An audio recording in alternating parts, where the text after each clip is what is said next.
Abidjan, the biggest city of Ivory Coast and the home of Paul Gnadou. In 2016, he wanted to migrate to Europe, but he was arrested in Libya and sent to a crowded prison with more than 4,000 inmates.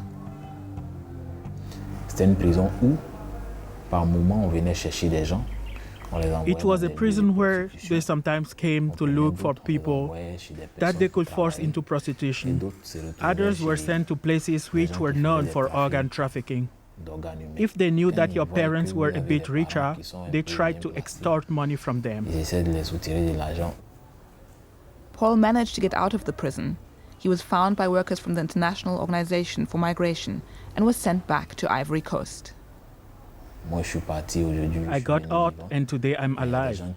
But there are people who come back with only one foot or one hand or practically with no face because a mine exploded.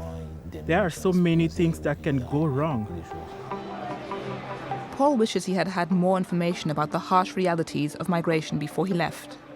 So he decided to found an association to help returning migrants and warn those who are planning to leave. In neighborhood meetings, called the Grains, Paul talks openly about the dark side of illegal migration.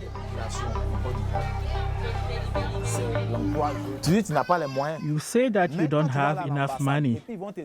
When you go to the embassy, they will demand 300 euros for your documents.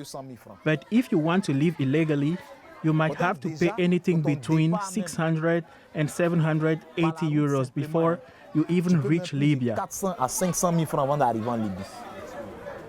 Sometimes the young men heed his warnings and they abandon their plans to leave. With the information they gave us and the experiences they shared, I don't think everybody can be so lucky. If I decide to leave, by misfortune or by bliss, I don't know what could happen to me.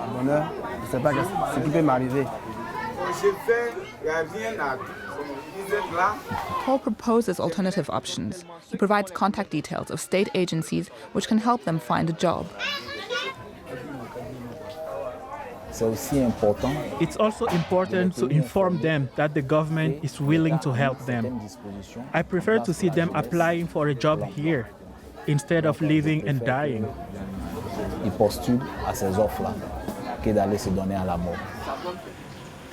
Paul's sister is totally convinced that it's possible to stay in Ivory Coast and succeed.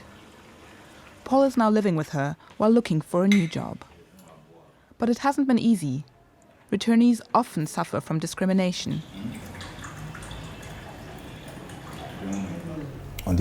Here they have an expression that you tried to kick the ball, but you hit the goalpost. You left on an adventure and you didn't succeed.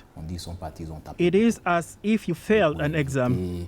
To avoid to be seen as the person who kicked and hit the goalpost, many returning migrants try to hide. But no matter how hard it is, Paul doesn't want to hide.